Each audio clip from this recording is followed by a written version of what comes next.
Sir നമസ്കാരം. നമസ്കാരം. കേരളത്തിൽ നവകേരള യാത്ര നടക്കുന്ന സമയത്ത്, അതായത് മുഖ്യമന്ത്രിയായിരുന്ന പിണറായി വിജയന്റെ കാലത്ത് നവകേരള യാത്ര എന്ന് പറഞ്ഞൊരു ധൂർത്തിന്റെ മാമാങ്കം സംഘടിപ്പിക്കുകയുണ്ടായി. മുഖ്യമന്ത്രിയും ഈ മന്ത്രിസഭാംഗങ്ങളുമെല്ലാം ചേർന്ന് ഒരു ബസ്, 1 കോടി രൂപ ചിലവിട്ടൊരു ബസ് എടുക്കുന്നു. ആ ബസ്സിൽ കറങ്ങുന്ന സീറ്റിൽ മുൻവശത്ത് മുഖ്യമന്ത്രി എന്ന രീതിയിൽ പിണറായി വിജയൻ ഇരിക്കുന്നു. ബാക്കി മന്ത്രിമാരെല്ലാവരും നമ്പർ 8 യഥാക്രമം 1, 2, 3 എന്ന രീതിയിൽ എല്ലാവരും അവരവരുടെ സീറ്റുകളിൽ ഇരിക്കുന്നു. അങ്ങനെ രാജകീയമായ എഴുന്നള്ളത്ത് കേരളത്തിൻ്റെ റോഡിലൂടെ. ഈ സമയത്തെല്ലാം സ്കൂൾ കുട്ടികളെ അടക്കം തെരുവിലിറക്കി നിർത്തി ഈ നവകേരള യാത്രയ്ക്ക് അഭിവാദ്യം അർപ്പിക്കുന്ന ഒരു ചടങ്ങ് ജസ്റ്റിസ് ശ്രീ ദേവൻ രാമേന്ദ്രൻ ഇടപെട്ട് അത് നിർത്തിച്ചു. അതുപോലെ സ്കൂൾ ബസ്സുകൾ നവകേരള യാത്രയ്ക്ക് കൊണ്ടുപോകുന്നതിന് സഖാക്കന്മാർക്ക് യാത്ര ചെയ്യുന്നതിനുള്ള അനുമതി അത് നിഷേധിച്ചു. അങ്ങനെ ജസ്റ്റിസ് ദേവൻ രാമേന്ദ്രൻ്റെ ഇടപെടൽ മൂലം നവകേരള യാത്രയുടെ പകുതി ശോഭ അന്നേ തന്നെ കെട്ടിട്ടുണ്ടായിരുന്നു. എന്നാൽ നവകേരള യാത്ര ധൂർത്തിൻ്റെ മാമാങ്കമാണെന്നും പിണറായി വിജയൻ ഖജനാവിൽ 5 പൈസ ഇല്ലാത്ത സാഹചര്യത്തിൽ ഇതുപോലെ ധൂർത്തിൻ്റെ മാമാങ്കം നടത്തുന്നതിനെതിരെയായി യൂത്ത് കോൺഗ്രസ്സുകാരും KSU പ്രവർത്തകരുമെല്ലാം ഇത്തരം അഴിമതിക്കെതിരെ, അരാജകത്വത്തിനെതിരെ തെരുവ് നീളെ പിണറായി വിജയൻ്റെ ഈ നവകേരള ബസ് കടന്നു പോകുന്ന ഇടങ്ങളിലെല്ലാം കരിങ്കൊടി കാണിച്ചിട്ടുണ്ടായിരുന്നു. ജനാധിപത്യപരമായ രീതിയിൽ സമരം ചെയ്യാനുള്ള ഒരു മുറ തന്നെയാണ് കരിങ്കൊടി സമരം. എന്നാൽ ഈ കരിങ്കൊടി പ്രതിഷേധത്തെ പിണറായി വിജയനും പിണറായി വിജയൻ്റെ പാർട്ടിക്കാരും അസഹിഷ്ണുതയോടുകൂടിയാണ് കണ്ടിരുന്നത്. കറുത്ത കളർ കണ്ടു കഴിഞ്ഞാൽ, എന്തിന് ആനയെപ്പോലും കണ്ടു കഴിഞ്ഞാൽ അന്ന് വിറളി പിടിക്കുന്ന ഒരു കാലമുണ്ടായിരുന്നു പിണറായി വിജയന്. പിന്നീട് ഏതോ ഒരു ജ്യോത്സ്യൻ്റെ നിർദ്ദേശപ്രകാരം അദ്ദേഹം കറുത്ത കാറ് സഞ്ചരിക്കാൻ വേണ്ടി തിരഞ്ഞെടുത്തു എന്നുള്ളതും വിധി വൈപരീത്യം തന്നെയാണ്. ഇപ്പോൾ പറഞ്ഞു വരുന്നത്, ഈ രക്ഷാപ്രവർത്തനവുമായി ബന്ധപ്പെട്ട്, അതായത് കരിങ്കൊടി കാണിച്ച് കുട്ടികളെ അല്ലെങ്കിൽ KSU പ്രവർത്തകരെ, യൂത്ത് കോൺഗ്രസ്സുകാരെ മുഖ്യമന്ത്രിയായിരുന്ന പിണറായി വിജയൻ്റെ അംഗരക്ഷകർ, അതായത് അദ്ദേഹത്തിൻ്റെ അടുത്ത് നിൽക്കുന്ന സുരക്ഷാ ഭടന്മാർ മുളവടി കൊണ്ടും ചെടിച്ചട്ട് കൊണ്ടുമെല്ലാം ഈ പ്രതിഷേധക്കാരുടെ തല തല്ലി പൊളിക്കുന്നുണ്ടായിരുന്നു. അതിന് മുഖ്യമന്ത്രി കൊടുത്തൊരു പേരാണ് രക്ഷാപ്രവർത്തനം. ഈ രക്ഷാപ്രവർത്തനം യഥാസമയം സാമൂഹ്യ മാധ്യമങ്ങളിലൂടെ കണ്ടറിഞ്ഞ കോടതി പോലും ഈ കേസുമായി ബന്ധപ്പെട്ടൊരു ഹർജി വന്നു കഴിഞ്ഞപ്പോൾ പിണറായി വിജയൻ്റെ പോലീസുകാർ ചെയ്തത് നിയമരാഹിത്യമാണ്, അവർക്കെതിരെ നടപടി വേണം എന്ന് കാണിച്ചുകൊണ്ട് ആഭ്യന്തര സെക്രട്ടറിക്ക്, ആഭ്യന്തര വകുപ്പിന് ഒരു ഹർജി നോട്ടീസ് ഇടുകയുണ്ടായി. ആ നോട്ടീസ് പിണറായി വിജയൻ പൂഴ്ത്തിവെച്ചു. എന്നാൽ ഈ യൂത്ത് കോൺഗ്രസ് പ്രവർത്തകരുടെ തല തല്ലിപ്പൊളിച്ച കേസിൽ, ആ കേസുമായി ബന്ധപ്പെട്ട് ADGP MR അജിത് കുമാറാണ് കേസ് ഡയറി വിളിച്ചു വരുത്തി അതിൽ തിരുത്തൽ നടത്തി ഈ പിണറായി വിജയൻ്റെ അംഗരക്ഷകന്മാർക്ക് രക്ഷപ്പെടുന്നതിനുള്ള വഴിയൊരുക്കിയത് എന്നുള്ളതാണ് സ്പെഷ്യൽ ഇൻവെസ്റ്റിഗേഷൻ ടീം, അതായത് ഷൗക്കത്ത് അലിയുടെ നേതൃത്വത്തിൽ നടത്തിയ അന്വേഷണം കണ്ടെത്തിയത്. VD സതീശൻ സർക്കാർ അധികാരത്തിൽ വന്നപ്പോൾ ഈ കേസ്, രക്ഷാപ്രവർത്തനത്തിൻ്റെ കേസ് അന്വേഷിക്കുന്നതിനുള്ള ഉത്തരവാണ് ആദ്യമിട്ടത്. അങ്ങനെയാണ് ഈ കേസ് വീണ്ടും പൊങ്ങി വരുന്നത്. ഇപ്പോൾ ADGP MR അജിത് കുമാർ DGPക്ക് മുന്നിൽ വിശദീകരണം നൽകേണ്ട ഡേറ്റ് ഈ വിഷയത്തിൽ 16-ാം തീയതിയായിരുന്നു. 16-ാം തീയതി തൻ്റെ യാത്രയിലാണ്. അതുകൊണ്ട് 21-ാം തീയതി വരാം എന്ന് കാണിച്ചുകൊണ്ട് DGPക്ക് കത്തയക്കുന്നു. അങ്ങനെ 21-ാം തീയതി ഇന്നലെ അദ്ദേഹം DGPക്ക് മുന്നിൽ ഹാജരായി മൊഴി കൊടുക്കുന്നു. അപ്പോഴും അദ്ദേഹം പറയുന്നു, എനിക്ക് കുറച്ച് സമയം കൂടി നീട്ടിത്തരണം.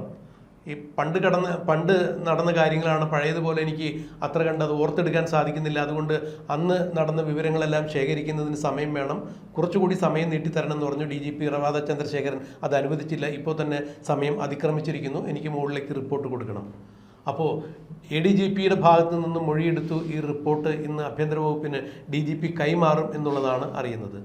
ADGP ഇത് ടൈം വേണം, തനിക്ക് സമയം വേണം എന്ന് പറഞ്ഞ് നീട്ടിക്കൊണ്ടുപോയത് പുതിയ 31-ാം തീയതി, അങ്ങനെയാണ് ഞാൻ മനസ്സിലാക്കുന്നത്. DGP സ്ഥാനമൊഴിയുന്ന റവാദ ചന്ദ്രശേഖരൻ സ്ഥാനമൊഴിയുന്ന ആ ഒഴിവിലേക്ക് ADGP MR Ajith Kumar DGP കുപ്പായം അടിച്ച് കാത്തിരിക്കുന്നു എന്നുള്ളതാണ്. അതിൻ്റെ സ്ക്രീനിങ് കമ്മിറ്റി ഈ സമയങ്ങളിൽ, അതായത് 30-ാം തീയതിക്ക് മുൻപായി നടക്കും. അതിന് മുൻപായിക്കൊണ്ട് ADGPക്കെതിരെ ഇങ്ങനെ ഒരു കേസ് വന്നാൽ DGP സ്ഥാനത്തേക്കുള്ള ഒരു പരിഗണിക്കാൻ പോലും സാധിക്കില്ല. അതുകൊണ്ട് ആ സ്വപ്നം പൊലിയും. അതുകൊണ്ടാണ് ഈ ഡേറ്റ് നീട്ടി ചോദിക്കുന്നത് എന്നാണ് പറയുന്നത്. എന്തായാലും ഇന്ന് ആഭ്യന്തര സെക്രട്ടറിക്ക് DGP ഈ കത്ത്, അദ്ദേഹത്തിൻ്റെ റിപ്പോർട്ട് കൈമാറും. ആഭ്യന്തര സെക്രട്ടറി അത് മന്ത്രിസഭയ്ക്കും ആഭ്യന്തരമന്ത്രിക്കും എല്ലാം കൈമാറുന്നതോടുകൂടി VD സതീശൻ്റെയും രമേശ് ചെന്നിത്തലയുടെയും എല്ലാം അഭിമാന പ്രശ്നമായ ഈ വിഷയത്തിൽ, രക്ഷാപ്രവർത്തന വിഷയത്തിൽ ADGPയുടെ തൊപ്പി തെറിക്കും എന്ന് തന്നെയാണ് രാഷ്ട്രീയ നിരീക്ഷകർ ചൂണ്ടിക്കാണിക്കുന്നത്. ഒരു മുതിർന്ന മാധ്യമപ്രവർത്തകൻ എന്ന രീതിയിൽ, രാഷ്ട്രീയ നിരീക്ഷകൻ എന്ന രീതിയിൽ രാജ്മോഹൻ സാർ ഈ വിഷയത്തെ എങ്ങനെയാണ് നോക്കിക്കാണുന്നത്? പ്രദീപ് ചോദ്യം ചോദിച്ചപ്പോൾ എനിക്ക് ചിരിക്കാതിരിക്കാൻ പറ്റില്ല. കാരണം ഇവിടെ KSUവിൻ്റെയും യൂത്ത് കോൺഗ്രസിൻ്റെയും പ്രവർത്തകർ കരിങ്കൊടി കാണിച്ചതിൻ്റെ പേരിൽ അവരുടെ തല തല്ലി പൊട്ടിച്ച പിണറായി വിജയൻ്റെ പോലീസ് ഒരു വശത്ത്, ഡൽഹിയിൽ കൊക്രോച്ച് പാർട്ടിയും കോൺഗ്രസും എല്ലാം കൂടെ ചേർന്ന് രാഹുൽ ഗാന്ധി ഉൾപ്പെടെയുള്ളവരുടെ തലതല്ലി പൊട്ടിക്കാൻ നോക്കിയ മോഡിയുടെ പോലീസ് മറുവശത്ത്. മോഡിയുടെ പോലീസിൻ്റെ പ്രവൃത്തിയെ കുറ്റപ്പെടുത്താൻ പിണറായി വിജയൻ 100 ആവേശത്തിൽ നിൽക്കുകയാണ്.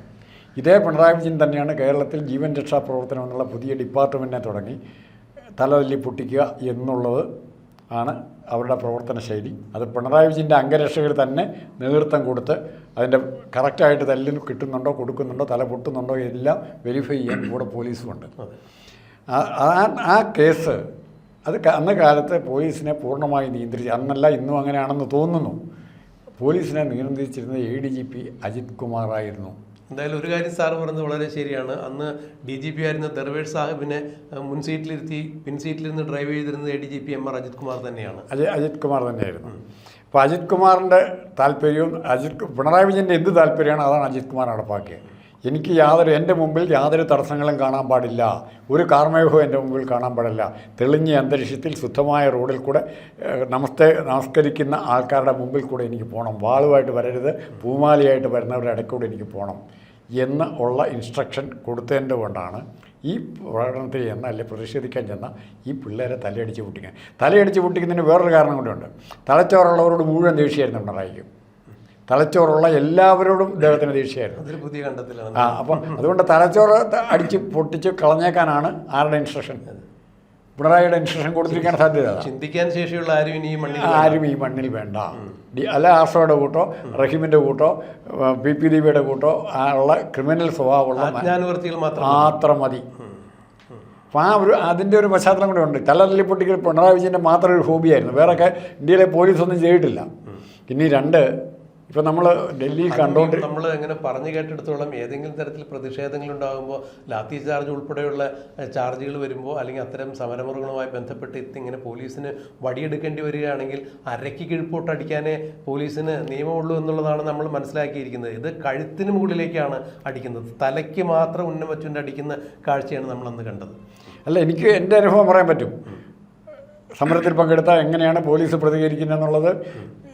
കേരളം കണ്ട എക്കാലത്തെയും വലിയ മാർക്സിസ്റ്റ് നേതാവും കേരളത്തിൻ്റെ ആദ്യത്തെ CPM ലോകത്തിലെ തന്നെ കമ്മ്യൂണിസ്റ്റ് മുഖ്യമന്ത്രിയായ EMSൻ്റെ കാലത്ത് കോട്ടയത്ത് MD സെമിനാരി സ്കൂളിൽ ഇത് വരുന്നു, സ്കൂൾ സംസ്ഥാന യുവജനോത്സവം ഉദ്ഘാടനം ചെയ്യാൻ വരുന്നു. മുഖ്യമന്ത്രി EMS വരുന്നു. അന്ന് തിരുവഞ്ചൂർ രാധാകൃഷ്ണനാണ് കോട്ടയത്ത് KSUവിൻ്റെ ജില്ലാ പ്രസിഡന്റ്.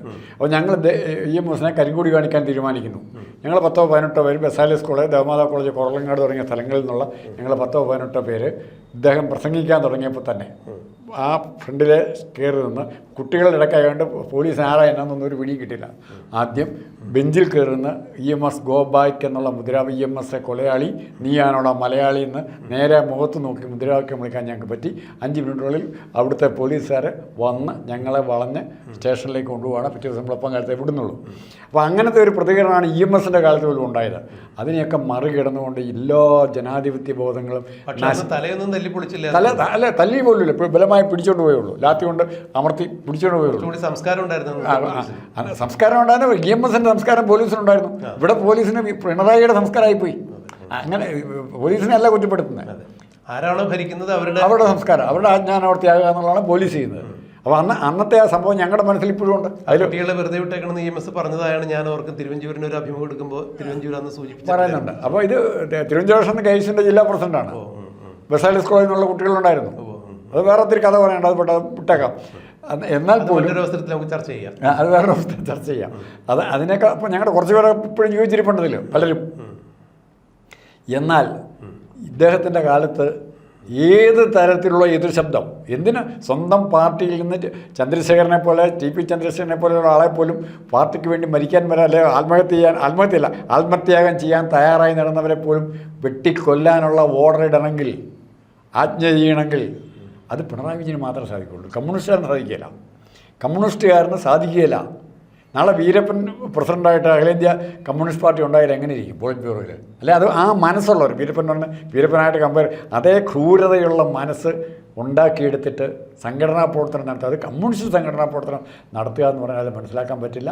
അതുകൊണ്ടാണ് പറഞ്ഞത് ഈ അജിത് കുമാർ എന്ന് പറയുന്ന ഇൻസ്ട്രുമെൻ്റ് ഇത്തരം ഇൻസ്ട്രുമെൻറ്റുകളാണ് എല്ലാ കാലത്തും കാണും. കരുണാകരൻ്റെ കാലത്ത് ജയറാം പടിക്കൽ ഉണ്ടായിരുന്ന പറഞ്ഞു ക്രിമിനൽ സ്വഭാവമാണ്, അവർക്ക് ക്രിമിനൽ സ്വഭാവമാണ്. ഏതെങ്കിലും തരത്തിലൊന്ന് കണ്ണടച്ചാൽ, മുഖ്യമന്ത്രിയോ മേലധികാരിയോ കണ്ണടച്ചാൽ താഴെയുള്ളവനെ ചവിട്ടി പുലിക്കോ അങ്ങനെ അത് അങ്ങനത്തെ കുറേ കൾച്ചർ, അതിൻ്റെ പിന്തുടർച്ചയാണ് ഇപ്പോഴും. ഇവരൊക്കെ എന്ന് അജിത് കുമാറിൻ്റെ കരുണാകരൻ്റെ അല്ലെങ്കിൽ അതുപോലൊരു മുഖ്യമന്ത്രിയുടെ ഏറ്റവും വലിയ വിശ്വസ്തനായന്. പക്ഷേ കരുണാകരൻ പിള്ളേരെ ദ്രോഹിക്കാൻ പറയുകയില്ല, ഒരിക്കലും ലാത്തിച്ചാർജ് കരുണാകരൻ്റെ കാലത്ത് ഉണ്ടായിട്ടില്ല. അങ്ങനെ പിന്നെ രണ്ടാമത് ആരും അത്ഭുതപ്പെടേണ്ട, നമ്മൾ എത്ര വലിയ ഇവിടുത്തെ ബുദ്ധിജീവികളൊന്നും പറയേണ്ട, ഏറ്റവും കാര്യം ലോകത്താദ്യമായിട്ടും ടാങ്ക് കയറ്റി, ഹോളോകോസ്റ്റിൻ്റെ സമയത്ത് പോലും അങ്ങനെ ഉണ്ടായിട്ടില്ല, ജൂതന്മാരെ കൊല്ലാൻ ഹിറ്റ്ലർ പോലും പോയിട്ടില്ല, ടാങ്ക് കയറ്റി വിദ്യാർത്ഥി പ്രക്ഷോഭകരുടെ മേലെ ടാങ്ക് കയറ്റി കൊന്നത് ടെങ് സിയാവോപിങ് എന്ന് പറഞ്ഞ ചൈനീസ് കമ്മ്യൂണിസ്റ്റ് പാർട്ടിയുടെ സെക്രട്ടറിയുടെ കാലത്താണ്, ടിയാൻമെൻ സ്ക്വയറിൽ. മറക്കരുത്. എത്ര കണക്കില്ല. അപ്പം അങ്ങനത്തെ ഒരു കൾച്ചർ വളർത്തിയെടുത്ത പ്രസ്ഥാനത്തിൻ്റെ കീഴിലായിരുന്നു കേരളം, കീഴിലായിരുന്നു കേരളത്തിലെ കോളേജുകൾ, കീഴിലായിരുന്നു കേരളത്തിലെ കോളേജ് അധ്യാപകർ. അപ്പം എന്തും സംഭവിക്കുന്ന സാഹചര്യം. ഇപ്പം അജിത് കുമാറിനെതിരായിട്ട് നടപടിയെടുക്കുന്നോ ഇല്ലയോ, തീർച്ചയായിട്ടും എവിടെയൊക്കെയോ എന്തൊക്കെയോ ചീഞ്ഞു നാറുന്നു. അതിൽ എടുത്തു പറയേണ്ട ഒരു അവസ്ഥ ഞാൻ ഇടപെട്ട് പറയല്ല. ഈ വി ഡി സതീശൻ സർക്കാർ അധികാരത്തിൽ വന്ന് ഫസ്റ്റ് ക്യാബിനറ്റിൽ എടുത്തൊരു തീരുമാനമാണ്, ഞങ്ങളുടെ കുട്ടികളെ ഉപദ്രവിച്ചവരെ ഞങ്ങൾ മറക്കില്ല, ഞങ്ങളുടെ കുട്ടികളുടെ രക്തം ചിന്തിയത് ഞങ്ങൾക്ക് മറക്കാനാവില്ല. അതുകൊണ്ട് തന്നെ ക്യാബിനറ്റിൻ്റെ ആദ്യത്തെ തീരുമാനം ഈ രക്ഷാപ്രവർത്തനത്തിൽ അന്വേഷണം വേണമെന്നുള്ള ഒരു ഉത്തരവിടുകയാണ് ചെയ്തത്.